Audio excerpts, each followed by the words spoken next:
অনেকের তো অনেক ধরনের চিন্তা ভাবনা থাকে। এই মুহূর্তে যেমন ধরেন একটা লাশ পুড়িয়ে দিয়েছে, একটা হিন্দু ভদ্রলোকের লাশ পুড়িয়ে দিয়েছে, কোথায় জানি ময়মনসিংহে না ময়মনসিংহে।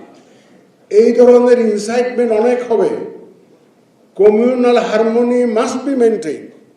এইটা আমি আই রিকোয়েস্ট ইউ অ্যাডমিনিস্ট্রেশন এবং পুলিশের যারা আছেন, যাতে আমাদের কমিউনাল হারমোনি মেনটেন হয়, এটা আপনাদেরকে কিন্তু সর্বোচ্চ অগ্রাধিকারের মধ্যে রাখতে হবে।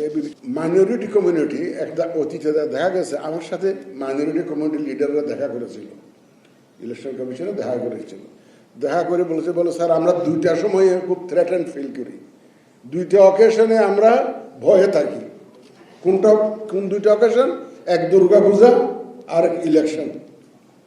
দুর্গাপূজা আসলে আমাদের উপর আক্রমণ হয়, আমাদের মূর্তি ভাঙা হয়, যেভাবে হোক, যেই করুক, কনস্পিরেসি বা যাই হোক, ঘটনা কিন্তু ঘটে, তারা শঙ্কিত থাকে। আমি জিজ্ঞেস করলাম যে এবার কি তেমনটি হয়েছে?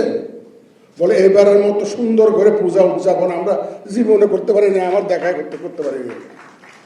এত সুন্দর করে আমরা এবার পূজা উদযাপন করেছি, কোনো রকমের কোনো ভায়োলেন্স হয় নাই, কোনো অসুবিধা হয় নাই।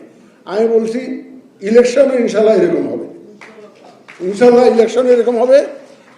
কোনো মাইনরিটি কমিউনিটি যারা ভোট দিতে আসতে চান, তারা যাতে সেফলি আসতে পারে, শান্তিপূর্ণভাবে আসতে পারে, ভোটটা দিতে পারে, দিয়ে বাড়ি পর্যন্ত ফেরত যেতে পারে, এইটা, এবং শান্তিতে ঘুমাইতে পারে পরবর্তী দিনগুলো, তো সেই ব্যবস্থা আপনাদেরকে নিশ্চিত করতে হবে মাইনরিটি কমিউনিটির। এটাকে ভেরি ইম্পর্টেন্ট, ভেরি ক্রুশিয়াল কিন্তু।